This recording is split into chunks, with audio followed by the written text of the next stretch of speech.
Hey guys, it's me, your girl, Elena Grace. Welcome to another episode of I've Been Thinking and Merry Christmas. We are doing a special little stripped down, as we say, episode of I've Been Thinking today. Holidays, all of that going on. I am literally recording from my childhood bed in Kentucky, and I have brought in our editor, Tyler, to have a super fun discussion today. We've actually been planning this for like months and months, and then we procrastinated and XYZ, and here we are recording the week of. But Tyler, say hello.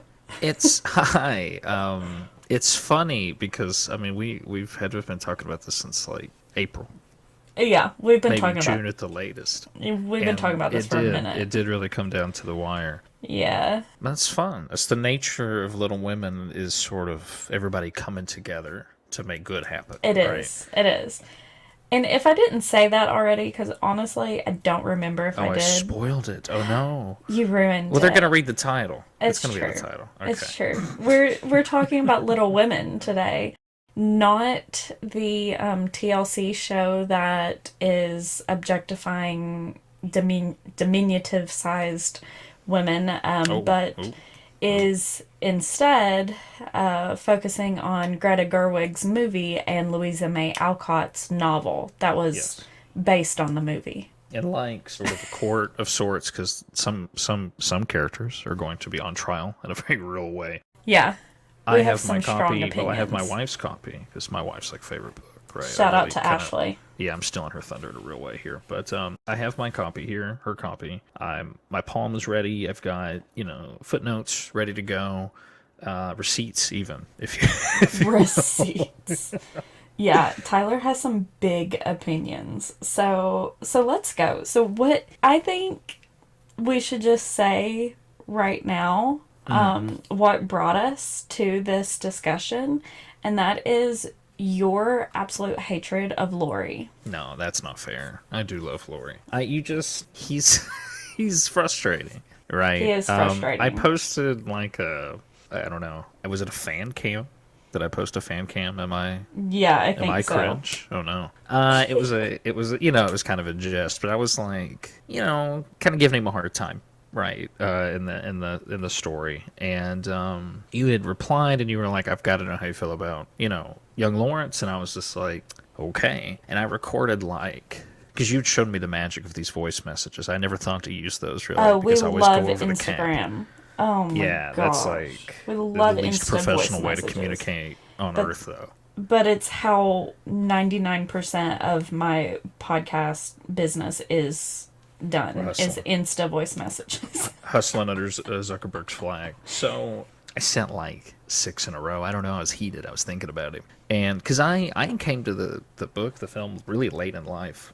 I had just watched the most recent film, the Greta Gerwig one, 2020, 2021. I guess it was a year or two old. And my wife had really been kind of like, let's watch it. And I kept hearing it was really good. I didn't see Lady Bird, which was her first movie, right? That was her Right. previous work, which did it win Best Picture or at least got nominated, right? Yeah, something like that. I know I haven't seen it either. I know it was great though. Ashley liked it. I think she said it was a pretty difficult watch, which was why I didn't see it. Yeah. So I was just like, maybe not for me. Little Right. Women, of course, also really focused on motherhood and women. I mean, that's the book. I think there is a question I do want to ask, and I'm going to spike the show right out of the gate. Being the editor, being your friend, we talk about this stuff. Like personally, like you grew up with the book, right? You had read it really early on, so you're kind of like an old head, right? Right. And I saw it actually as a little kid. One of my friends, kind of distant family members, she was in a production of it at the Lexington Children's Theater. So, like, we went and saw her in it. So, it's like, something I really enjoy. It's like a deep childhood memory is going It to see became that. personal, right? Yeah. Like that's cool. That's great. I really liked it. I don't know. It seeing the film, I don't know. It struck me. I guess maybe growing up rural, maybe something that was part of it was very personal to me. The only other movie that I would say comes close to that is like Big Fish. I'm not really a Tim Burton fan, but I think that movie is like so touching, so personal for me, right? I love When Tim a movie Burton's or a book work. Oh yeah, it's so different. It's so unique. I think in his His menagerie style. of films. Maybe that's been Yeah. the best Oh, word yeah, actually, yeah, because yeah. they're strange. So I was really floored by the film, and I just kept thinking about it and thinking about it. And I was always talking about the characters with Ashley, which we should probably jump into, right? But Right.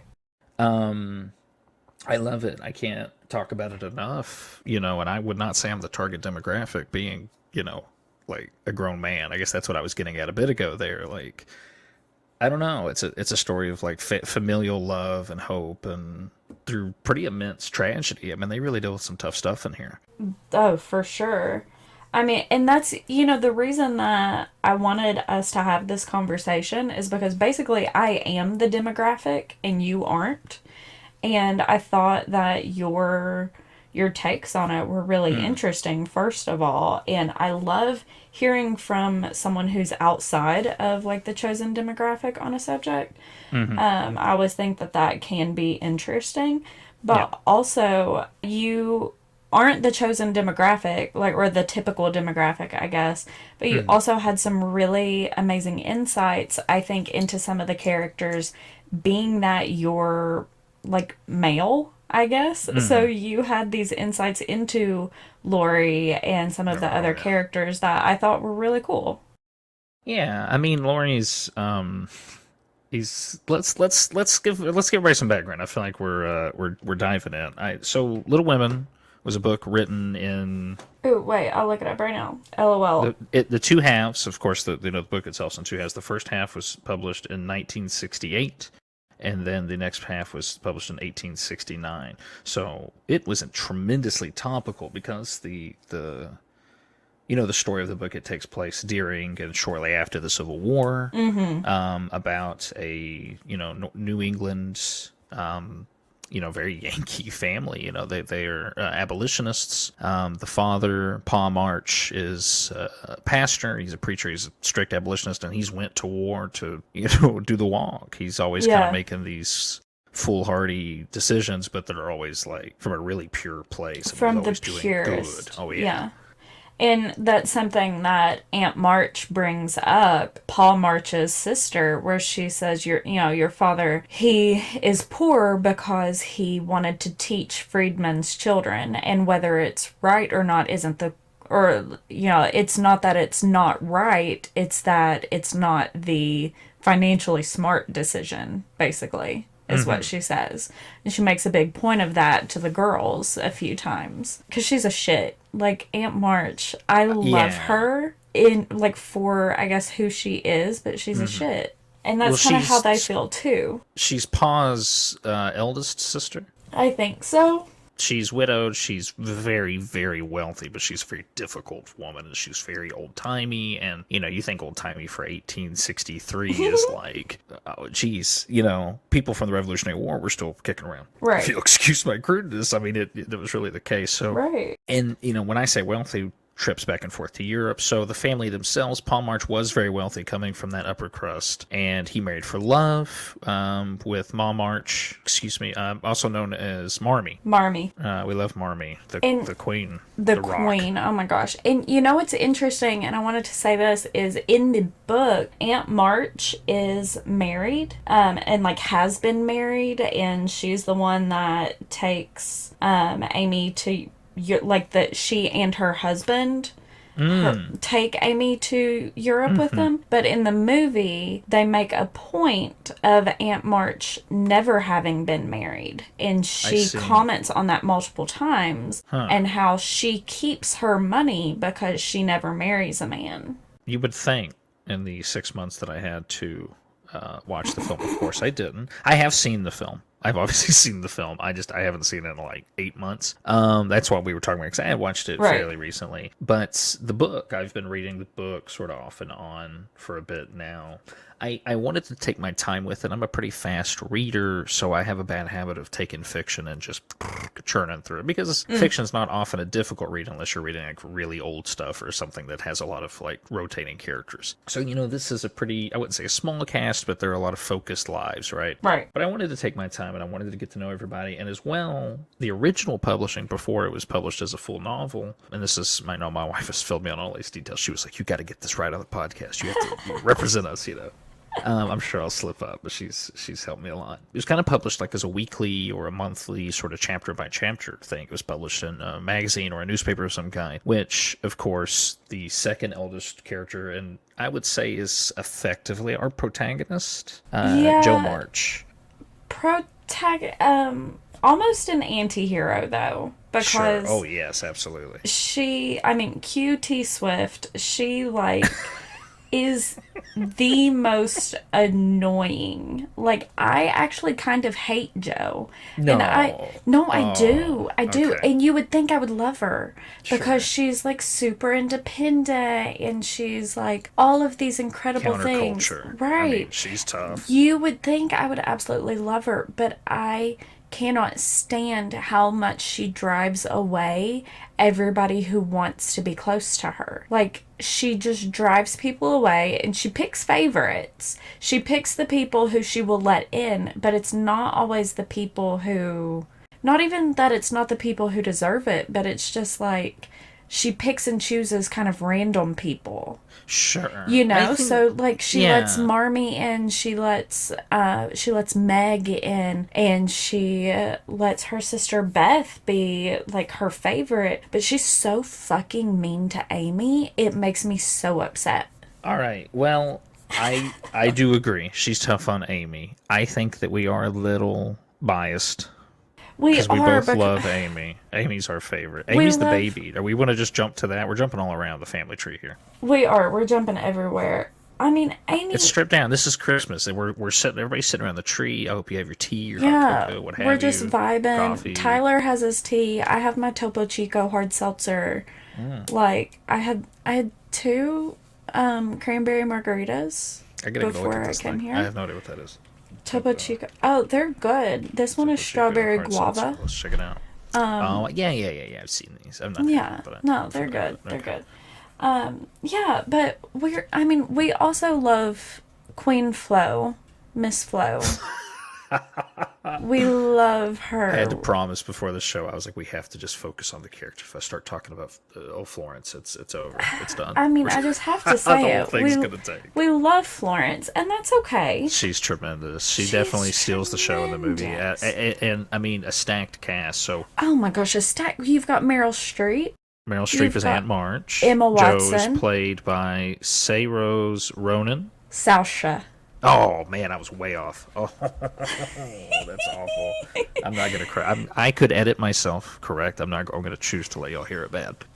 Oh, that's really funny. Yeah, It's Saoirse. terrible. Unfortunately, It's Gaelic, she is a tremendous actress. She just is because really, she is tremendous. Just because we're the vestiges of Scotch Irish immigrants doesn't mean we pronounce everything correctly in Gaelic. yeah, we have whatever the Hills version is. So Amy, our favorite, of course, is played by Florence Pugh. Yes, and Okay. yeah, you said that right. Yeah, And I then was creeping up on it there. I was like, and then Beth is played by, I can't think of her name right now. Hold on. But she is in Scott Pilgrim Must Die. oh yeah, she's the drummer. Scott Oh, Pilgrim yes. versus the World. That was Yeah, two movies yes. combined. Another contentious film, though. We love that one. We have a Oh, we do friend that love does that. that one. Yeah. You were. I just like the music though. I can't pivot though. If I start talking about Scott Pilgrim, see that's another one. We're dropping hints. Look at there. We are dropping hints. Okay, just so everybody knows, let's drop this in before we get too carried away in Sure. the episode. Yeah. This is kind of Elevator pitch. this is kind of a teaser episode. We're going to do more of these, but a lot of them, if not all of them, are going to be Patreon exclusives. Yeah. So, If you don't love it, it's yeah, if you don't Get love out. it, it's a rarity.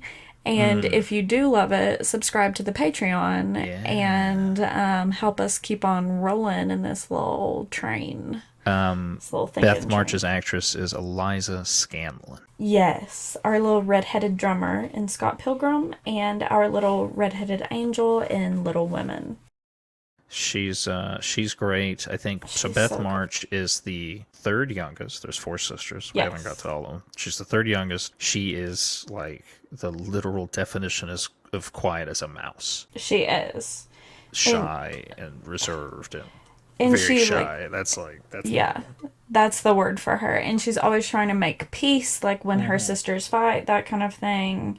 She just loves staying at home. And then she actually is the epitome of self sacrifice, right? Yes, yeah. So, Marmee, She's kind of the mom, axis the whole family kind of turns on, she especially in the is. father's absence. I think she fills a role that She he abs traditionally does, right? Yes. Yeah, you're absolutely right. She is the axis for the entire family.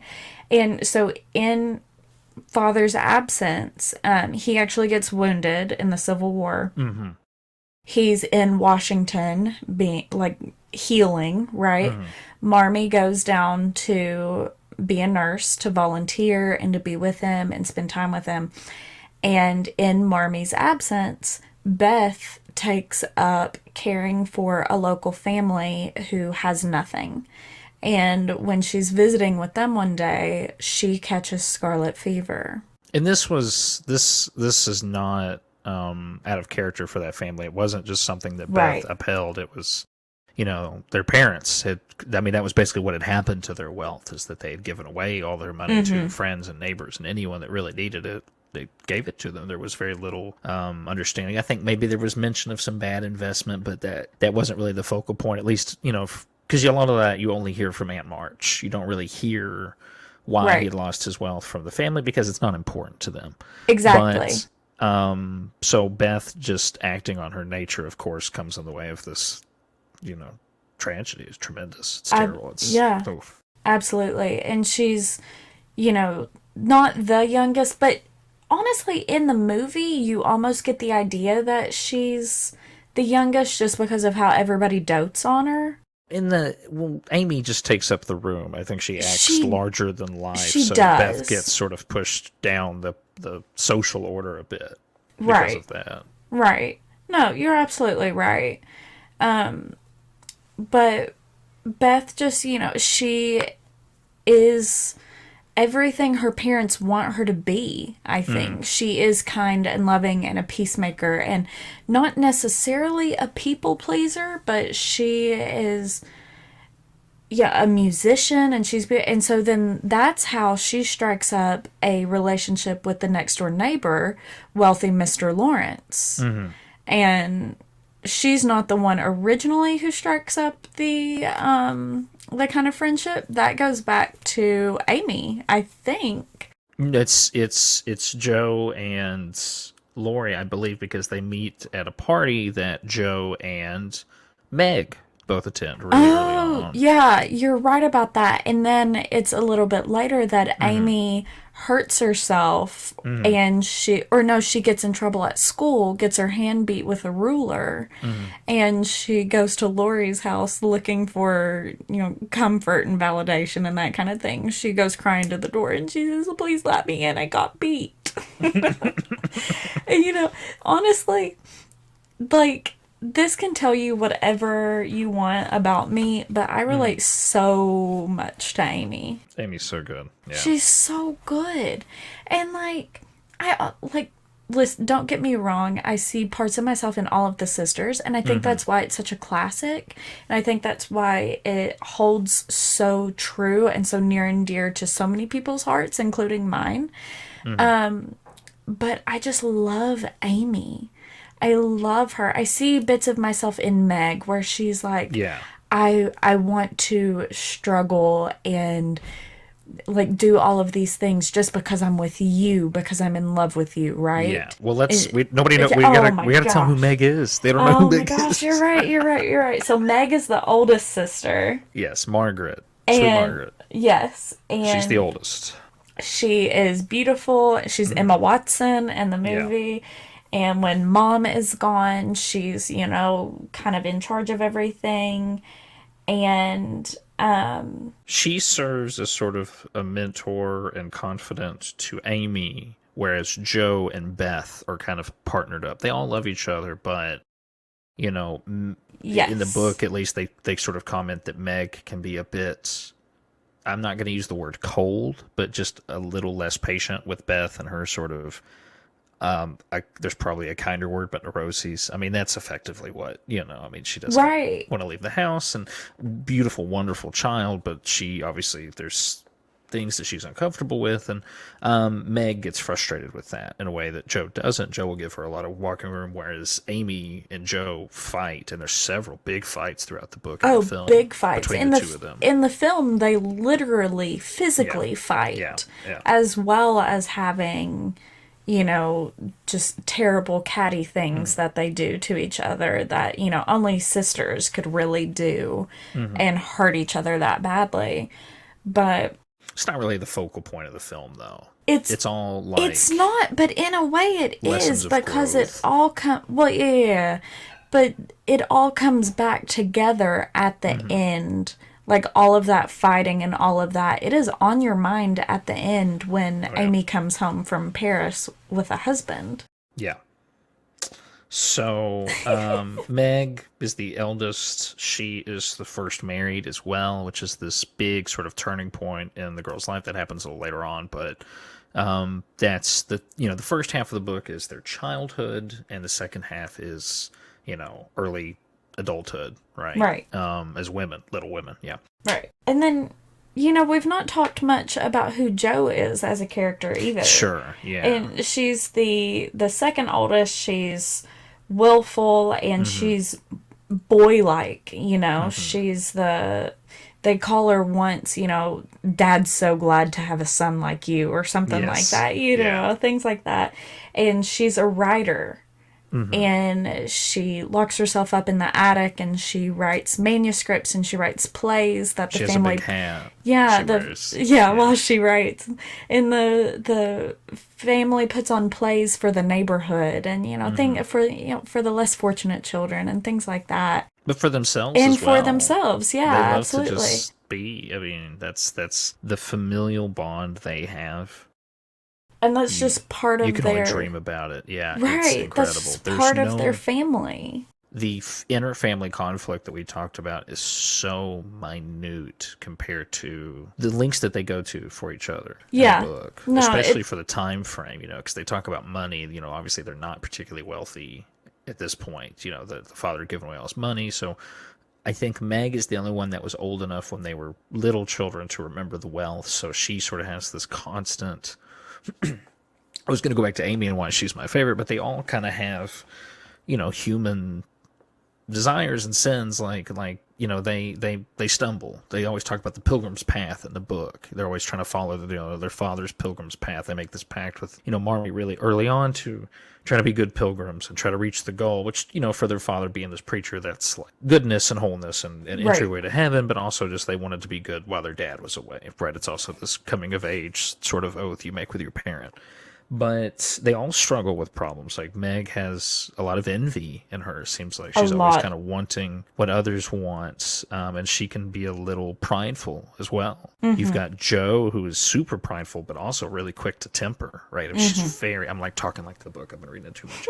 She's very wrathful. Right? Quick to temper. Give me a break. You have Beth, who is very sort of shy and almost to the point where she is afraid of people, and she does make things a little difficult for the family to I say that in a loving way, but it makes them have to arrange things. Amy, excuse me, has all of those problems, and they all have a mix, but she wears them proudly. She's always like, oh, I do want this thing. I would love to have that diamond necklace. Are you kidding me? Like, and she's just so shocked that they hide it. Right, and she's almost not afraid to ask. Yes. So, in the movie, there's a scene, the scene I was talking about where she's gotten her hand beat at school and she comes over and she's crying at Laurie's house and she's looking through his books and she sees this beautiful piece of artwork and she's the artist of the family, the painter artist of the family. They all have their artistic talents, but that's hers.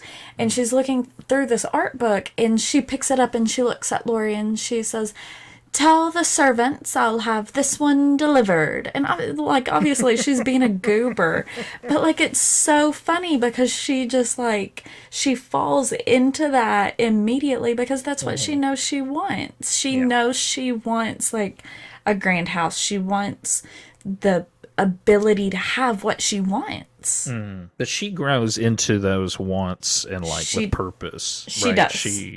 It's not an empty, as a kid, she's like, oh, I want, but like, she pays for a lot of it herself. Like, she learns how to make money and use it to, like, because that's basically what her mom tells her. It's like, okay, if you want it, you got to deal with it. Get a Right. rich husband, and it's like, you shouldn't sell yourself effectively.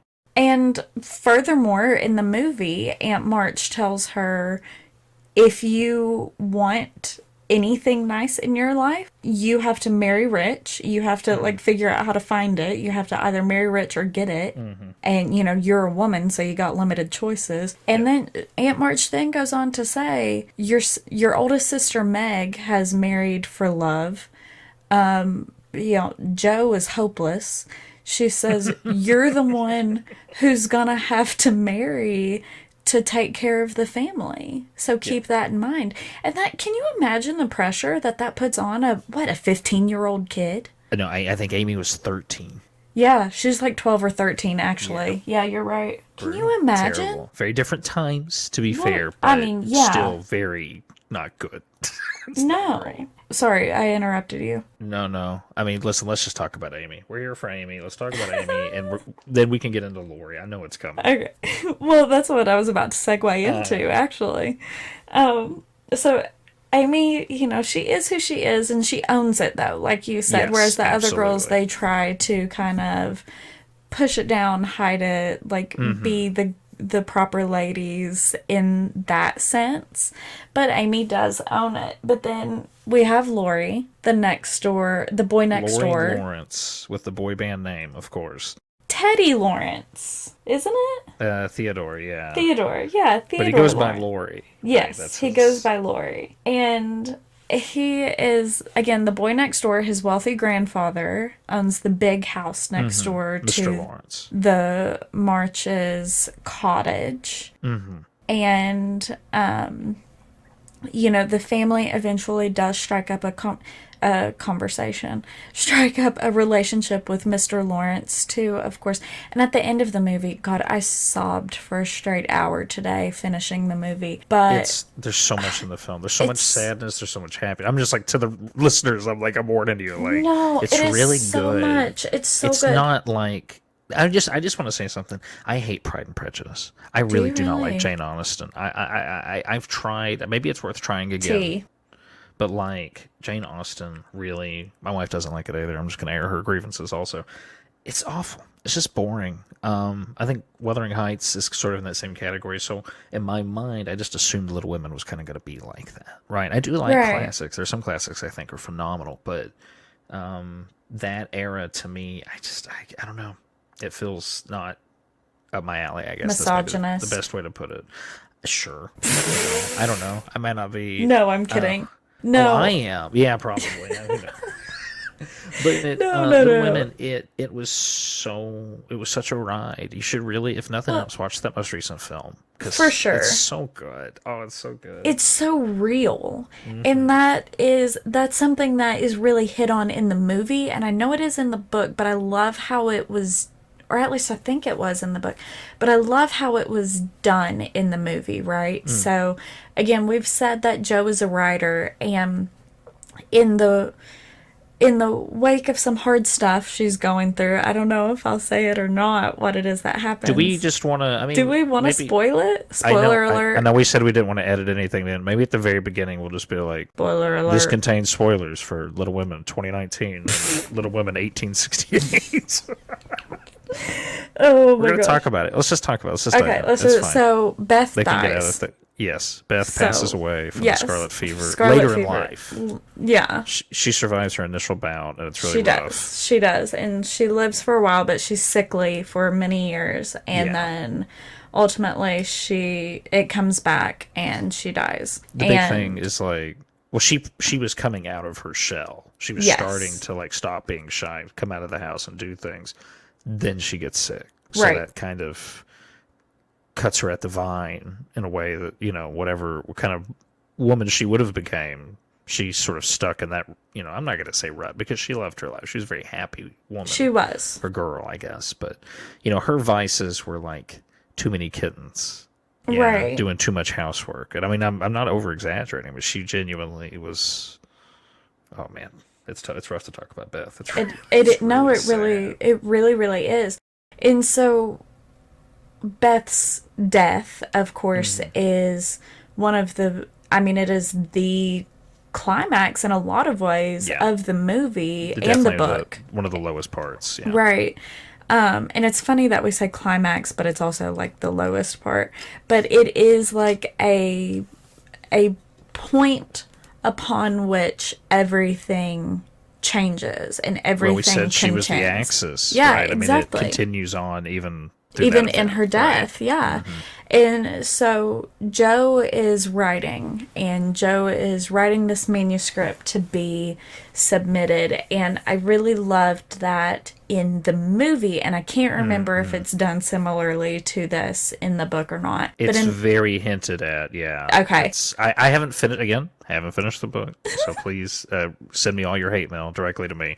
But I'm mostly finished at this point. She's regularly funding the family. She's paying for the family's bills and things with her writing. with her writing, So right, it's kind of hinted. She doesn't really talk about the titles of the things because the book is autobiographical, or at least in part. Right. Like it's about her, the author's life growing up, her sisters, her parents, because her, Louisa May Alcott, her father was a member of, let me see if I can find it. I was looking up about him earlier. He was like a member of this really prestigious New England sort of philosophers guild or something. Oh, that's which lit. sounds funny to say now, but we're talking. This isn't that far removed from the age of reason, right? This kind of thing was Right. still pretty prestigious, and if a guy came up to you and said he was a philosopher now, you'd have a pretty good laugh. No offense to people. I mean, I really love philosophy. I love reading about it, but it's not like I would love to be a a job, philosopher right? as Oh, my yeah. job. Are you kidding me? Like I'm working on Let's it see. right now. That's what the pod is, right? Yeah, so he was a member of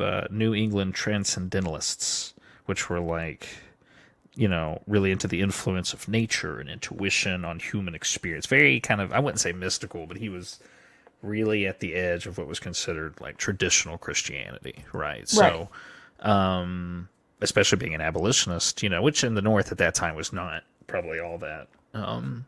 It wasn't a hot take, I guess, but it it took guts, and he really did fight for it. He wasn't Reverend Jim Brown by any chance, but you know what I'm saying. Right. Right. So so throughout the book, we're seeing Joe as basically the author of the book. It's very existential in that sense. Louisa May Alcott is kind of putting herself into Joe, or Joe into herself, however you want to think of it. So Joe is like submitting these chapters Chapters, of manuscripts, yeah. right, of this story that she was writing to entertain Beth, as Beth is in her final days. She's like writing down these stories about their family's lives and is entertaining Beth with them. And Beth says, I want you to keep doing this. I love them. I want you to do more, while she's still alive. In her death, at a little bit afterwards, Joe decides, I'm going to start writing again. After Yeah. she has burned everything that she's ever written, she says, I'm never writing again, blah, blah, blah. She starts writing again. She submits these chapters. And in the movie, there's this beautiful part where the editor is like, this is awful. Why would I want to read about women's lives? Yeah. And then, Who cares? yeah. And then he's sitting at the dining table talking to his wife, and his wife is like, why don't you ever ask about my mother? He goes, well, why would I? I assume she's still alive. She goes, I ask about yours. He's like, yeah, and I don't know why. She's like, you're like, that part in the movie freaking killed me. Yeah. And she's like, you're wholly missing the point, and I'm pretty sure you're doing it on purpose. Right then, he has three or four daughters of his own, and they start screaming, and they're rushing down the stairs, and they run into the room. He's like, what the heck are you guys doing? They're like, Dad, what happens to the sisters? Yeah. You're gonna buy this book, aren't you? Yeah. And that's what makes him realize that people do care about women's lives. Hilarious. Wow. Yeah, it's Shocker. crazy. It's it's only half the population that are women, and the Right. other half the population probably knows a woman. So it's weird, right? Probably. Right. It's so crazy. So, so crazy. But then we have like, oh, it's such an existential moment, I guess, throughout the book, like realizing that Joe is the author and the narrator and is Louisa May Alcott and all of these things. Like, it's so interesting. I love it. Well, it puts every character in every interaction, and it's not like this big grand twist. It's just sort of this fun, like, wink to the camera, right? It Like, is. this is my childhood. This is fun, but also it's a little fictionalized. And so you look at the parents as being these stalwart, perfect people, when in reality they were probably just as flawed as any of us, right? The children, all their flaws, all their hopes, everything is kind of amplified. And to her sisters are the most important people on earth. And in character, Joe says that a lot, constantly, Right. and begs Meg not to get married, begs Amy to do this and this and this, begs Beth to, practice her music. And she's a really tremendously talented musician, which is how she forms a tremendous bond with the elderly neighbor, Laurie's grandfather, Mr. Lawrence, who I believe had lost a daughter really young in life. Yeah. And it was my understanding, she reminded him a lot of her, and they have a really special, tender relationship. And, he's very wealthy, but, very stern, kind of, I wouldn't say hateful, but people don't really want to interact with him. He's very, not quite Scrooge, right? It's Christmas time, but he's... Right.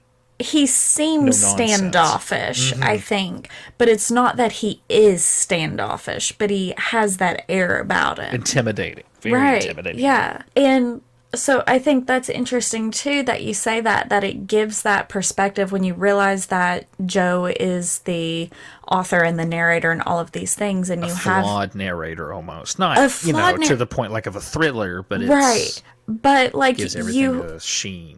Right? It does. And then you kind of realize at a point where we see so many of the shitty things that Amy does, or like the annoying things that Amy does. You realize that you see so much of that versus less of the other sisters because Joe can't stand Amy.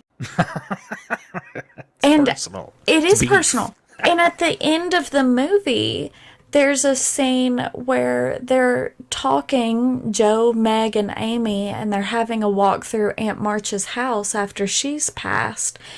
And they're like, something said about like, oh, Joe says like, oh, I think you're also wonderful or something like that. And Amy goes, all you ever saw about me was my flaws. And Meg goes, of course, all of those were non-existent. And I'm just like that, like, it is right before that point where we start seeing so many of the very good things about Amy. Like, start seeing those kind of amplified, I guess, in the movie, at least. And I also think, though, that the movie... you get a little bit less of the flawed narratorship, but still, it's it's a little more bit objective. Yes, definitely. exactly. But it also casts everything, I would say, in almost a cheerier light. Yeah, I don't think it pitches itself as a Christmas movie. Christmas is like ultimately very important to the marches, and a lot of the major events sort of hinge on or around Christmas. right. They absolutely do, and it's like you said, it's not a Christmas movie, but Christmas is almost an ever-present theme throughout the movie because of the way it cuts between past and future. These different present, slices, future. Yeah, it slices back and forth. The first half of the book is like just, I think, within a year. It's like one single year between one Christmas to the next, and it's like the first year, I think, that Mr. March is gone. Yeah. And then, when it gets to the adulthood point, that does skip around quite a bit. I think there's a time jump of 3 years between the halves because Joe goes from being 16 to 19. Okay. Yeah. Well, and look at us. Hold on. I want to say this. We're 30. We're like way in, and I we've knew not. This would be so messy. We have not talked about Lori. I know. I'm from Kristen, I think. So Laurie is Mr. Lawrence's grandson, played by Timothy Chalamet. in the film, who does a great job. Great job. He's like was probably born for that role. Christian Bale, I believe, played him in the '90s. I haven't seen the '90s film. We haven't really talked about that. I That's my haven't. wife's favorite. She's Is really it? partial to that one. Oh, it's really good. Yeah, Winona Ryder plays Oh. Joe. I think that Kristen Dunst might be in it too, maybe like in one of the younger scenes. But there's a bunch of people in it. It's like that was sort of it was the Little Women of the of the '90s, right? Right. But I have heard it's good. So Laurie is one of the very few men in the book. There are not that many characters to begin with, but he's one of the only central men until the sort of the love interests are introduced. And he's very quickly, once they do meet him, kind of early on in the book, and definitely the film, super early on, becomes a little brother. I mean, he's a little younger or a little older than Joe, I believe. So he's in between the ages of Joe and Meg. So Okay, he's a little bit yeah. older than Joe. Yeah. And quickly bonds with Joe because Joe desperately wants a brother, and that's a lot. I think maybe a lot of the tension with Amy is she expected a little brother, and especially that Amy is so, airified and haughty that like she doesn't want to go sledding. She doesn't want to put on big costumes and act crazy, especially as like they get older. The playfulness starts to go out of the other girls, but Joe kind of always keeps that weird sense of adventure, right? Right. But her and Laurie, become very, very, very good friends, and there's this conversation of, they were very concerned originally. Marmee was that having Laurie around would invite a lot of unwanted charity from Mr. Lawrence, not just because of a pride thing, right? Right. They didn't want to ever accept money or gifts from people that they either couldn't return or, in some way, or they could match. So what effectively happened is by them sort of adopting Laurie, because him and Mr. Lawrence didn't get along very well. His parents died in some kind of accident because he was raised in Europe, right? Right. His mother had been like a Spanish musician. Italian. Italian, excuse me. And his father, of course, was Mr. Lawrence's son, and they had split on very bad terms. Laurie's dad had left kind of without speaking to him, and it was a very ugly affair, and then, of course, he died. So, Laurie living with Mr. Lawrence, it's very tense and awkward, and a lot of the things that Laurie likes and does reminds him of his, obviously his dead son. So he gets a lot of warmth and love from the Marches and these women who he doesn't have any experience with. I mean, he's learning how to interact with girls and women, and not in a romantic way, but in a familial way. These are his sisters. Marmee is very much a mother to him in a very real way and a tough way sometimes because, excuse my language, Laurie's a little shit. He is a little shit. No, he absolutely is. And he's the poor little rich boy, He is. He's an incorrigible fop. I think he's mostly harmless, but he causes a lot of emotional problems, and I think he has a really entitled sense of things, which he's a rich kid. That's just how it goes. Right. But he's definitely not harmful, right? No, not malicious. Yes, thank you. He's not. And there's a few times where he says things to one of the sisters that is just like a shitty thing to say, right? I think it is like super necessary, I guess, that he had this, like all of these women around him, because he wouldn't have had that otherwise. Who knows how he would have grown up. And to be honest with you, his tutor, John, who... Mr. John Brooke, who ends up marrying Meg, he says a few things kind of at the beginning, where he's like, oh, women shouldn't be educated in schools. It's not proper. And I bet Meg probably beat the shit out of him, ultimately. But, the point is, he says a few things like that, and I think that Laurie would have internalized many more things like that had it not been for all of these independent, wild women. Yeah. And a lot of women thought and felt in the book. They get a lot of pushback from other girls and women who are brought up more traditionally. You know what I mean? Like their parents are really in the forefront of be kind, right? Absolutely. Be helpful. It's Man, it's such a great story because it contains multitudes, It right? does. It does. It contains multitudes. And, we watch the growth of not only the sisters and we watch even the parents, I suppose, to an extent, although they're Hmm. already pretty well developed. They're pretty static, but you do Yeah. see them transition from being direct guardians to caretakers of their own kind of legacy that they've built with their daughters. Like a lot of the Yes. structure of the back half is each daughter sort of coming into their own way of life Right. and the tumultuous period that follows, right? Like, Mm-hmm. girlhood, childhood is tremendously difficult, for boys and girls, but obviously for girls in way wildly different ways and difficult ways, which, that's the book's thing. But you see them struggle with adulthood things like marriage, parenthood, and legacy, right? Right. Fulfilling, who I was as a child, the things I wanted to do. Death obviously comes up with Beth, and unfortunately, of course, inevitably, Mr. Lawrence. And also finding the right path for yourself. Yeah.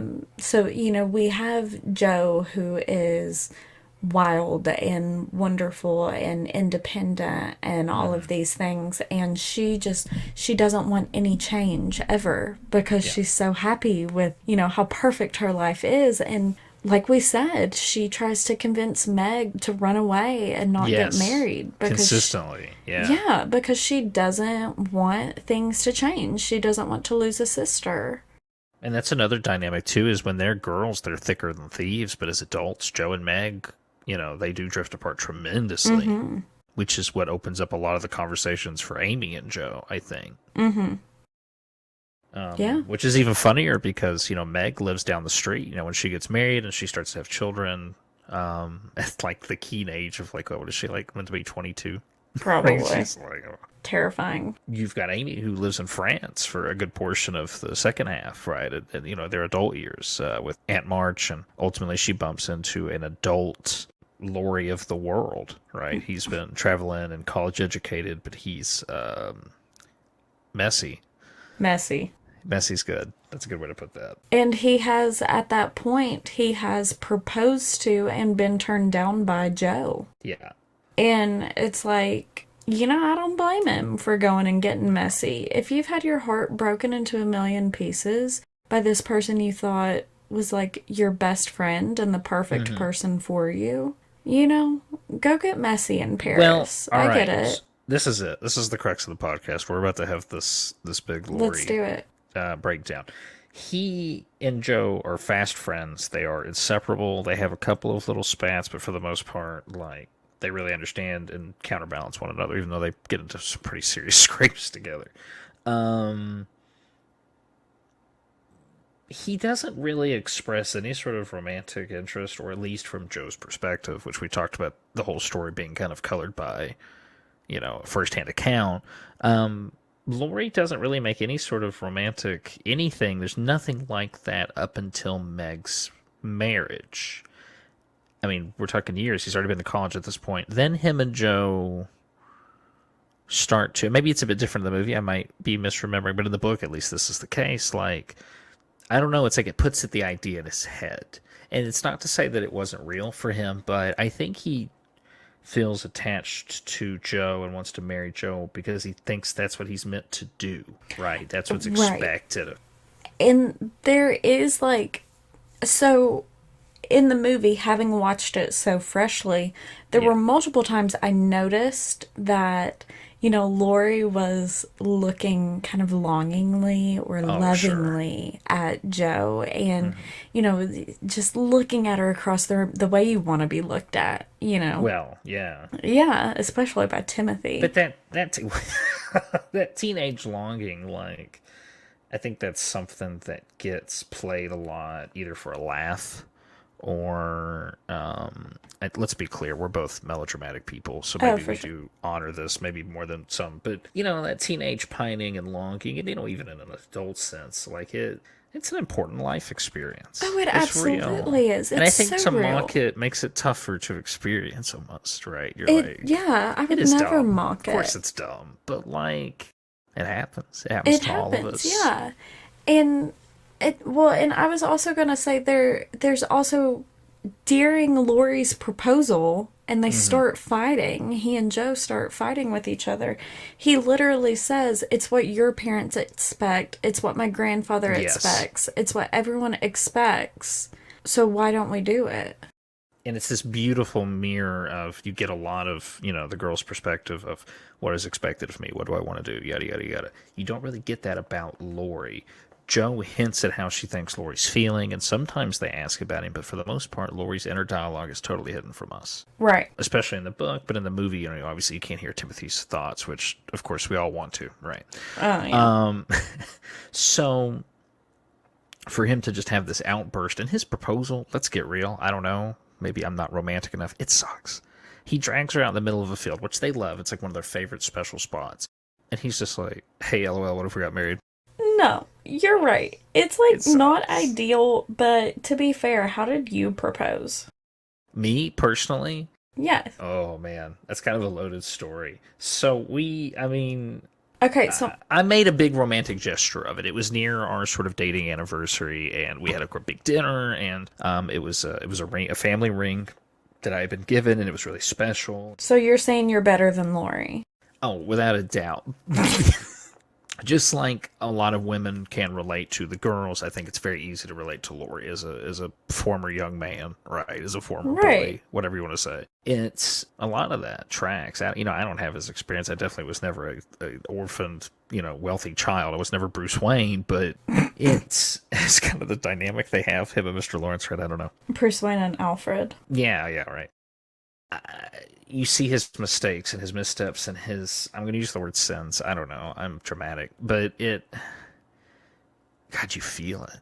You do, I've and been there, and it's so frustrating it's to so see. frustrating and it's so young. Yeah, It's so it's a fact accurate of to life, being though. a young man or to being just a young person. So Hmm. many of the frustrating things that they all do, all Yes. of them. I killed my proposal, by the way. It was a knockout. She loved Oh it. The whole thing man. was awesome. I had a ring box in my pocket for most of the date that was like, I don't know, the size of a softball. I'm still not sure how I managed to hide that, but it was really uncomfortable. It was like sharp angles. So, his proposal goes flat. It doesn't work out because Joe loves Lori.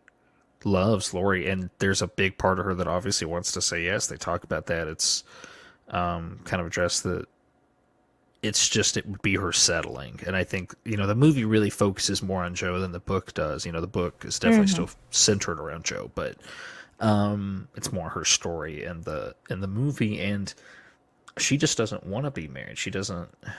She's young, but it's also like, if I give in to this expectation, what will I have to give into next? Or at least that's my interpretation. Maybe Yeah. you've got like a better shake at that, but why? Why do I have to do that? And that really boils down Joe's character is there's always a why.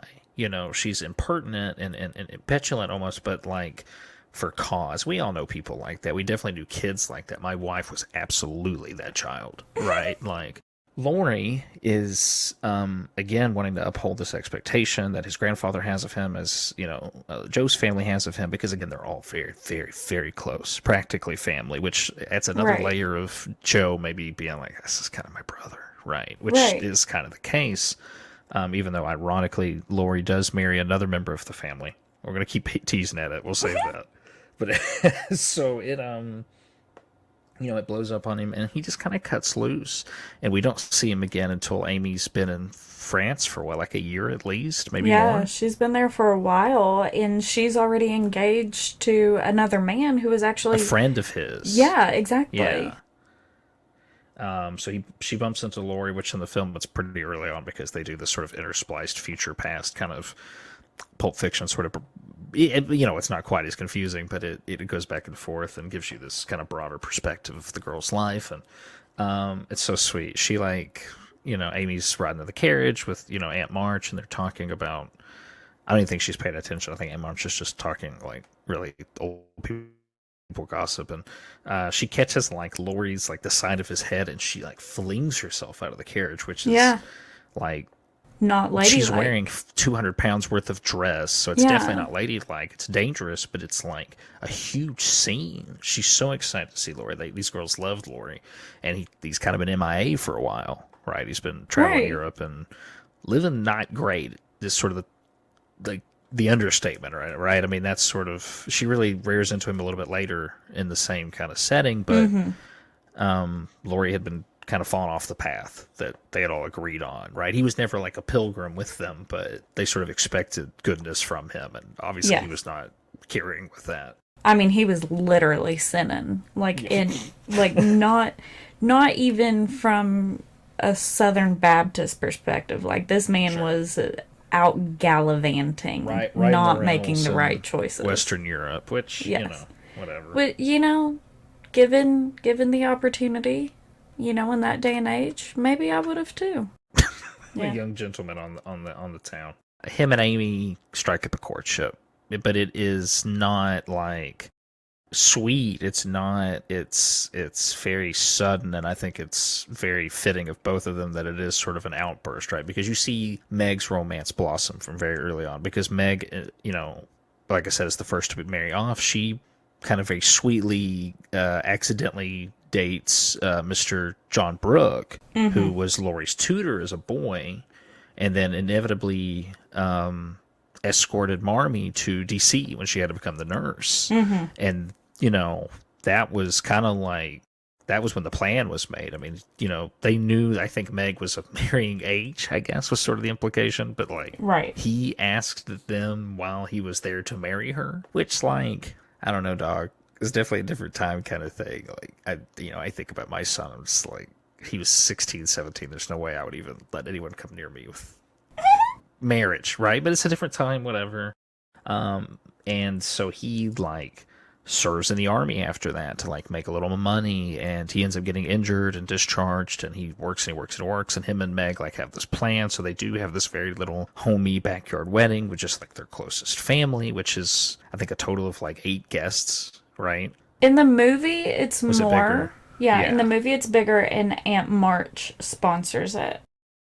Okay, in the book, they have nothing, and they sort of like Aunt March says she's not going to come because she doesn't approve of the marriage because the Brooke guy's poor. He's Right. nobody, right? She's very Oh, on air. Aunt She's March very- is still a shit about it in the movie, and Oh, yeah. she's like, "You've made a terrible decision. I love you. Goodbye," Yeah. like that kind of thing. But- Where she's still a shit, but she's like, She does still- love them, but she's awful. yeah. Oh, she's so mean. just so mean. There's a great footnote with her, and I can't wait to get to it. But so Meg, marries this man, and they have a pretty difficult marriage because I wouldn't say it happened in a fever. I mean, it took them like years to work up enough money to like save and get married and buy a house, but marriage is hard.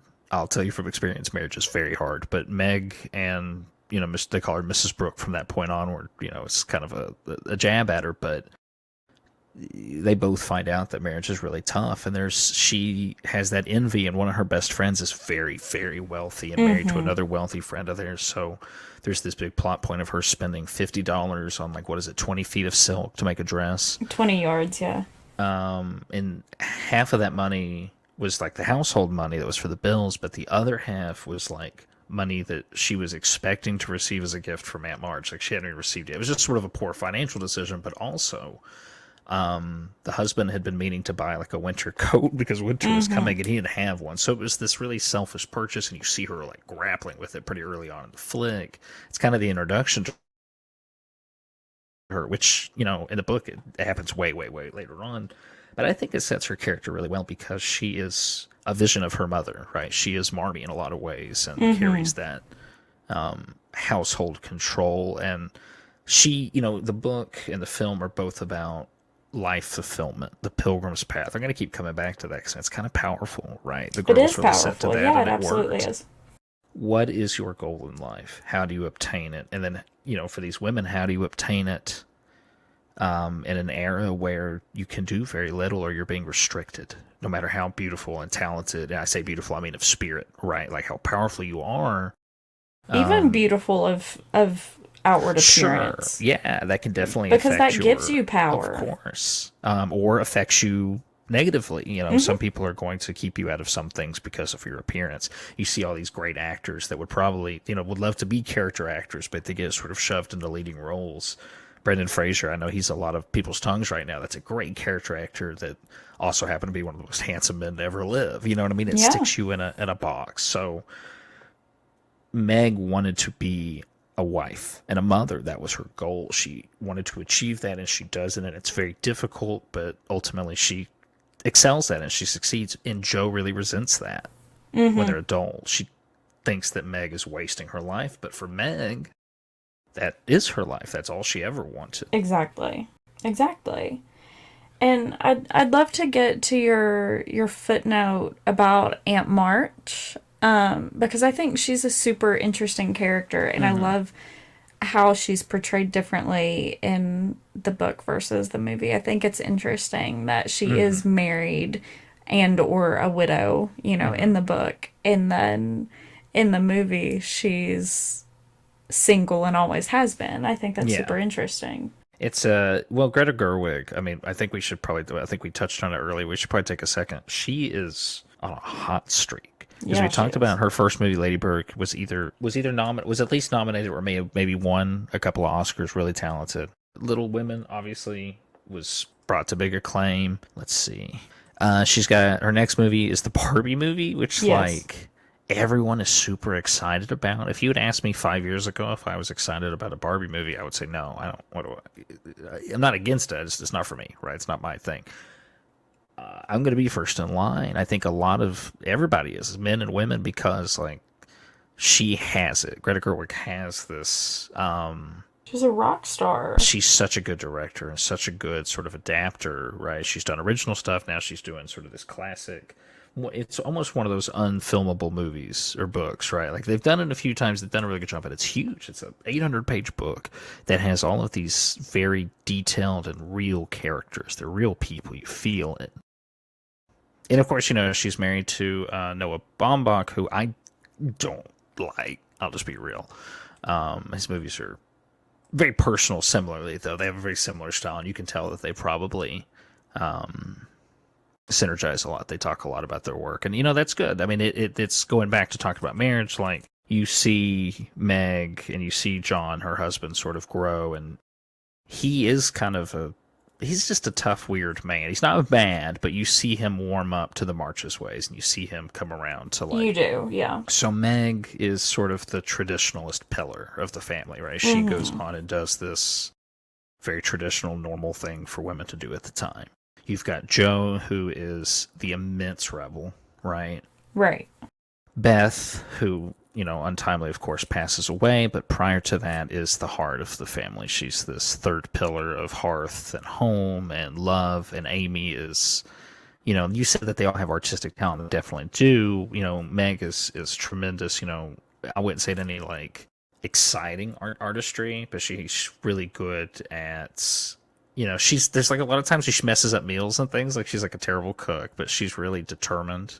And she's really good at like sewing, I think. Yes, yeah. And so like those traditional like taking care of the home and the family things. But Amy, she's this pillar of art and creativity, and there's this whole chapter talking about all the different ways she practices art. As like a teenager, she goes through all these phases. She starts with sketching and making mud pies, they call it, but like her clay modeling. She paints and she draws and she does like wood etching and charcoal. I mean, it was like 20 things she goes through, just sort of like in a quick, like almost a jest, like they couldn't get her to stop and slow down. But she does it with her money that she makes and goes into town and helps St. March. Like Amy becomes this dedicated figure in the back half of the book, especially because, we talked about that already. She has these big wants. So the girls really play off each other, and it's as time goes on, they grow apart, and especially when Beth dies. Joe at that point had moved. She was living in Boston. Right. And, in the movie she's in New York, which is funny. Maybe, yeah. So they all come back together for Beth's passing and her sickness, and it's, I think you said a payoff, right? Was that the way that you would put it? Something like that. There's a lot of fights and things early on in the film that everything sort of comes together, and you see the growth that the girls have all experienced, and you see, the changes that they've undertook. So we skip it around crazy. It's so much. I knew this would happen. It's kind of biblical. I didn't want to say that earlier, but it is. It's very focused. There's not a lot going on, but each chapter almost feels like a parable. Do you know what I mean? Yeah, I do know what you mean. And there's always like a lesson. You know, it is a very early book, and I think it was published under certain duresses, right? Like, there's a whole thing at the end, and they kind of really wink and nudge at it in the film where Jo gets married at the very end. She does end up meeting someone that is, I'm going to say, more to her liking in a shallow way, but ultimately she kind of finds herself in a place where she does feel comfortable getting married. And then the movie's great because they have to basically tell her to get married. He's like, oh, I really like you. And she's like, oh, that's awesome. Well, good luck out there. Yeah. And Amy's like, Lori, go get the fucking carriage. Lori goes, did I ever think I would be preparing a carriage for Jo March to chase after a man? Yes. No, I didn't. But I love it. And that's like a little sass, too, about the fact that, like, he was in love with her. Mm-hmm. Which is funny that they've gotten to the point where he can joke about it. Like, that's awesome. That's the thing. That's the difference, and this is where I want to like use my perspective. I think that he thought he was in love with her, but he really wasn't. I think he loved her. Right. I think he cared about her to this great ideal, and when you're a young man, it's hard to process all the different versions of love. And it is. Adoration, especially when you're a young man who has had very little warmth in his life. Mm-hmm. His only love is from these girls. Really, Mr. Lawrence loves him, but they butt heads a lot. He's a very stern man, and Laurie's always screwing around with the schoolwork, always kind of doing pranks and things. Not like, again, not malicious things, but he's always sort of into something, trying something, doing something. Let's go paddling. Let's go fishing. Just being annoying and not doing what his grandpa wants him to do in that moment. Which is dull for the most part, right? He has a right to want to rebel, but it's he turns into sort of this clever, kind of funny boy into this, I'm not going to say troubled young man, but definitely someone who's stumbling and trying to figure out the path, which everyone does, men and women both, which again, the book makes a huge point. And at the beginning when I said I'm not the target demographic, I am. I think everyone is. I think that the book, don't judge a book by its cover, right? Ha ha ha. Little Women is kind of a misnomer because it is about the women, it's about the family, but there's really something kind of for everybody. I hate to say something so cliche, but there's nothing but really raw, powerful life experience in here. No, you're absolutely right about that. You have to be a cold person to not find something in here to like feel or identify with, right? Yeah. I mean, it's incredible. It's such a good story. And I hope it lasts forever. There's a reason we're still reading it, whatever, almost 150 years later or more, I guess. And there's a reason we're still making remakes of it. And even, with Greta Gerwig's movie adaptation that we've been talking about, like, there is an upcoming new series adaptation of it for, like, PBS or something. Oh, wow. But still, they're doing things like that still, because it is very relevant. To my knowledge, there's been at least 4 films as well, right? I mean, major ones. They tend to be sort of bigger releases because it's a popular novel. It has been. So, the end, definitely the end of the film, Jo sort of catches up with her love interest, who is not really a man of note. Detail-wise, he's another professor. He's very kind and patient, but he's also sort of odd, like Jo is, right? He has a lot of sort of little quirks. Yes, quirks, exactly. Yeah. That's, I think, make him approachable to Jo, because not that she's afraid of men or anything, but I don't think that she would be able to relate to a person who didn't share so much of her weirdness. And I say that very lovingly. I don't mean that in sort of a derogatory way. It's important to share your time in your life with someone who matches you. Right. Yeah, absolutely. So and this is my footnote about Aunt March, and I love it. Her home is massive. It's this massive manor, right? And she never had any children. In the movie, of course, she never had a husband. She hates children. She hates mess. She hates, like, anything that isn't decorum. Mm-hmm. They turned it into a school, and it's beautiful. The final scene of that film it'll tear you up every time. Oh, yeah. I mean, again, I was sobbing. Adam was, like, yelling from the other room, "Are you okay?" And, like, I was crying so hard. Winnie was like, "Mom, are you okay?" I can't, yeah. And, it is just so good, though, because I guess like you said, Aunt March, she hated all of these things. Hmm. And the girls are like, let's turn this house into something that's really going to give Aunt March a roll in her grave. They And loved her. They did oh love her no, in and their they way. did. And that's what It's they just, said even in yes, that same scene. They're like, we loved her, but let's bother her. And I sure. get it. I totally get that. Yeah. And that was their nature. It was the nature of the family, was to give and to help Right. and to give and to help. Exactly. And they did. And there's a sequel book, Little Men. I know nothing about it other than it's about their children.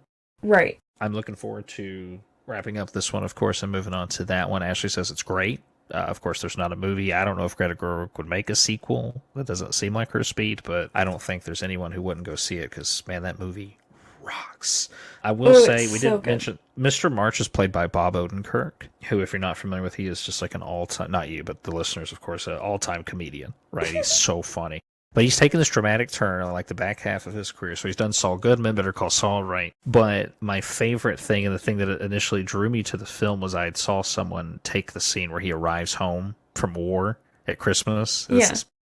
Like that's if I was trying to get someone to watch the movie, that's the scene I would show them because that's the first thing I saw. But they had edited like an audience reaction from an Avengers movie. So when I inevitably did watch the film, I got it. I understood because you're so excited. They've talked about the dad in this positive light the whole time. And then for it to be Bob Odenkirk, I was out of my seat. I was like, yes, Oh my Bobby, gosh, let's that's go. hilarious. You know what's funny is I forgot that he lived. I was Yeah. like, what? I mean, like He's today. pretty he doesn't do much in the back half of the No, book either. he Yeah, doesn't. he's just He's like not like, around. Yeah. so when Yes. he came home from war, I was like, Hmm. oh shit, I wasn't expecting this. Hmm. Because like I was watching it, for the first time all over again. It's towards the end of the movie It when that is, it happens. is. In the book, that's like fairly early on. So it's this Yeah, big thing, but like it's forgotten as you go. In the right. movie, they make a point of it. That's Yeah, like they dad's home. absolutely do. And so, what I was going to say though is it's really interesting that the male characters, especially for the time, it's super interesting that the male characters are important in their Hmm. ways. Like, they are integral characters, but they're not super complex. Like, of course, No. we see growth out of Lori, Hmm. but that's probably only because he was on par with the sisters as of his importance.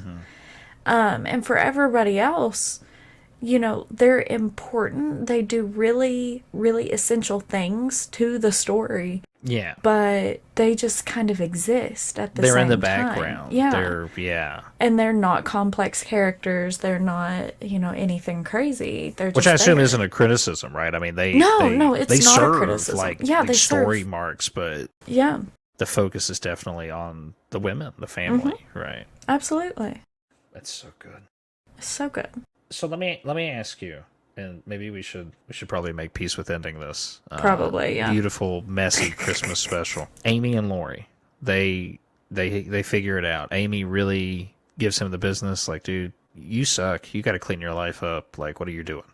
Because it's in her mind, it's kind of her older brother, and there's not. It doesn't come out of nowhere. Their romance actually makes a lot of sense because throughout their childhood, you see him go way out of his way for Amy dozens and dozens of times in a way that he doesn't for any of the other girls, Hmm. including Joe. Hmm. But he doesn't ever make a point of it. It's not, you never see him. You're right. He does make some glances at Joe, and there's definitely some like hints of him sort of having a crush on her. But with Amy, it's always just like acts of service, what Right. they call it's like love language stuff. So as a man, I think once she kind of gives him that dressing down, and he's kind of thinking about it, he's like, "Shit, I love you." Yeah. Grossly relatable. What can you do, right? But she's engaged to be married to a friend of his who is very wealthy, arguably more wealthy than Lori, better educated, better positioned. Because at this point, Lori's kind of tarnished his reputation. Hmm. People are kind of getting strained with him because he's He's been wilding out too much. 21 or so. It's like the boyhood thing is over, and people are over it, right? Hmm. So he's probably going back to the States soon and kind of to regroup, but he sort of throws himself at her emotionally. He's like, maybe it has always been you, yada, yada, yada. Amy does not love that because, of course, she's going to be Joe's second fiddle again, right? I'd love for you to speak on that, actually, because I feel like that's something I haven't experienced that personally. I've never been sort of this, Yeah, man, I was thinking about that a lot watching, finishing the movie today. Yeah. I mentioned to you I watched it kind of in two parts, which is funny because, book is in two parts. There you go. All right. But I was thinking about that and I was like, I don't blame her. No. All the times Joe has been a piece of shit to Amy, has literally beaten her, has just done terrible things. They were really to her, awful to done each other. Now, mean Amy things. burned a whole book of hers that she and wrote. listen, Handwritten typewriters. For sure. That was shitty of Amy. That was rough. She That's should not have. But then, you have the... Not that it was the right thing to do, but you understand why Amy did it because of all the mean things Joe had done and said to her. Very consistently. Leading up to that. And the fact that Amy's just constantly begging for love and inclusion. She's the baby. Yeah, right. Attention and inclusion because she is always getting excluded, especially with the biggest sisters and the outgoing sisters. And, she's outgoing herself, so she doesn't want to be left at home with Beth no matter how much she loves her. She loves Beth. Right? But Beth, being her older sister, is still effectively the baby. Right. Yeah. She's still very childish. She still has dolls. At 13, 14, they sort of talk about her having this collection of dolls that they're all kind of hand-me-down, very worn, missing an arm, missing an eye, a button, you know what I mean? So she's always mending them and making them new clothes and dresses them every day. They make this huge point of talking about Beth's routine, which includes a lot of what we, most people would consider very frivolous acts, but to her, they're sacrosanct, right? It's this religious, adherence to the Pilgrim's Path. I sound like a pastor going on and on about this. Do. But they make such a point of it in the book. And the book, of course, is framed by a pastor's daughter. I mean, he was an abolitionist preacher, and the language speaks through,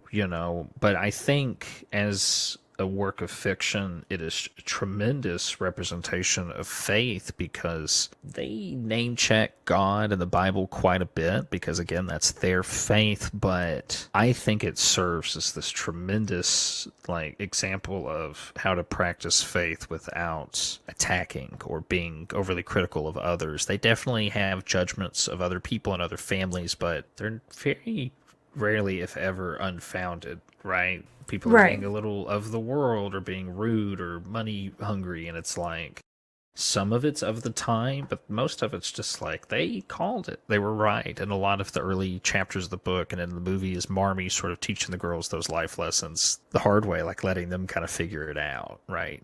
Right. And, that's kind of what it comes down to with Joe and Amy. Bringing it back to that is Marmee kind of lets them figure it out. Sure. And ultimately they do. And that's when we see the most growth out of Joe that we see in the whole entire movie, honestly, is when Amy comes home and, Joe finds out that she's married the man who had previously proposed to Joe, Lori. And Amy's like, I'm sorry, but it was just right. And I hope that you're not mad at me.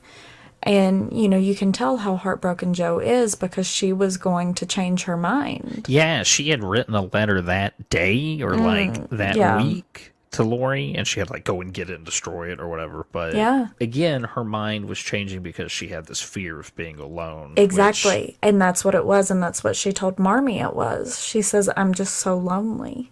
I don't know how personal we want to get. I don't know if you've ever dated someone from a fear of loneliness. For sure. That's a lesson to learn. Well, not from a fear of loneliness, but just because I guess I was lonely and bored. Sure. Anyway. But that's a tough lesson to be well, there's nothing wrong with this person, but they're just not right for me. Just not right. Even though I'm not alone, I don't feel it, right? You have to have that. And the thing I was kind of hinting at earlier is my central theory, and I haven't finished the book.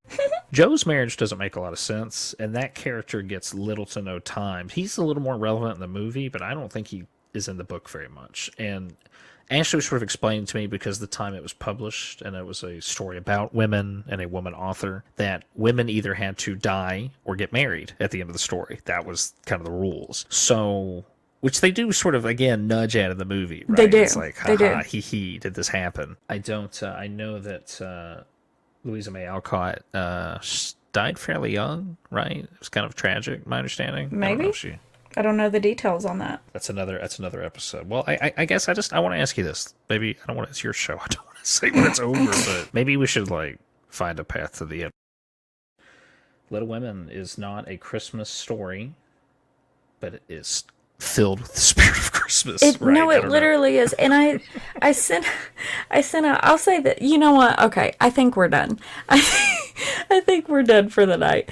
Yeah. But I will say this. I sent out the podcast monthly newsletter this week, and in it I talked about this upcoming episode, and I said this book and movie is just full of the Christmas spirit, in that it's full of giving and gratitude and love and all of those things. And I think we talked so much about all of those things today. We covered it, and that's what is important to me, I think, and that's why I keep coming back to the story, and why I identify so much with it is family is important, and having a good sense of character is important, and this book really affirms both in a very real way, because it was assumably real to her. It happened, at least absolutely. That's how she portrays it. It's beautiful and heartbreaking, and 10 out of 10. 5 bags of popcorn, whatever your mark is, this is it. We recommend. Yes. That's the end of this. But you know what? This has been a long episode, especially with our issues and our scheduling and our we've had disconnect. Scheduling. I'm going to take a big, nice golden pair of Christmas scissors to it. I'm going to make it sound wonderful. They'll have no idea. That's I can't wait. Christmas gift to our listeners. It'll sound great. We all thank you so much for that. But in the meantime, I guess as you're listening to this, y'all make sure that you're following I've Been Thinking wherever you listen to podcasts, and check out the website, I'veBeenThinkingPod.com, for details and other content. And we thank you for listening in on this long-ass episode of I've Been Thinking, where we rambled in the best way, that we had so much fun. What better time to be self-indulgent than Christmas? It's so true. This is a gift. They're seeing a window into the behind the scenes, right? They're seeing the business. This is how we operate. They're gonna be like, holy shit, how does anything happen over there? Big push for the Instagram too. Big push for the Instagram. Please follow on Instagram, because that's where all the fun is. I think all our best stuff comes on Instagram. We're always sharing our friends, previous hosts, and things. Yeah, guests, I should say. Yeah, absolutely. Thank you for that big push for the Instagram. And while you're at it, also, like we said, if you enjoyed this, if you're still here right now, go subscribe to the Patreon, because there's video content that goes on over there, extra content, stuff like that. But also we're going to start working on more stuff like this that's unhinged, in a totally different way, for the Patreon exclusive content. So in the March living room. In the March living room with your host. As well, I'm going to get together. I'm going to screenshot some of our previous DMs about Little Women, because I think they're pretty funny. I think they give some character to this conversation, because obviously this is not the first time we've talked about this movie. And thanks for having me. This was fun. This was a fun little Christmas treat just for me, honestly, to talk about this, because none of my friends want to talk about Little Women. It's just me and my wife, right? Jonathan, you need to get your shit together. Talk about Little Women with this man. Bob Odenkirk's on it, and he loves him. I'm like, listen, if you see Bob Odenkirk come through that door, he's going to love it. I know he will. You just have to drag him through the door. Drag him through the door. Friend of the show. Friend of the show. Friend of the pod. Friend of my childhood. Both of our childhood. For just my piece to get it edited, thank you so much for having me. For real. Thank you. Thank you, Tyler. I appreciate you so much. And thank you to the listener. Love you. Peace out. Bye.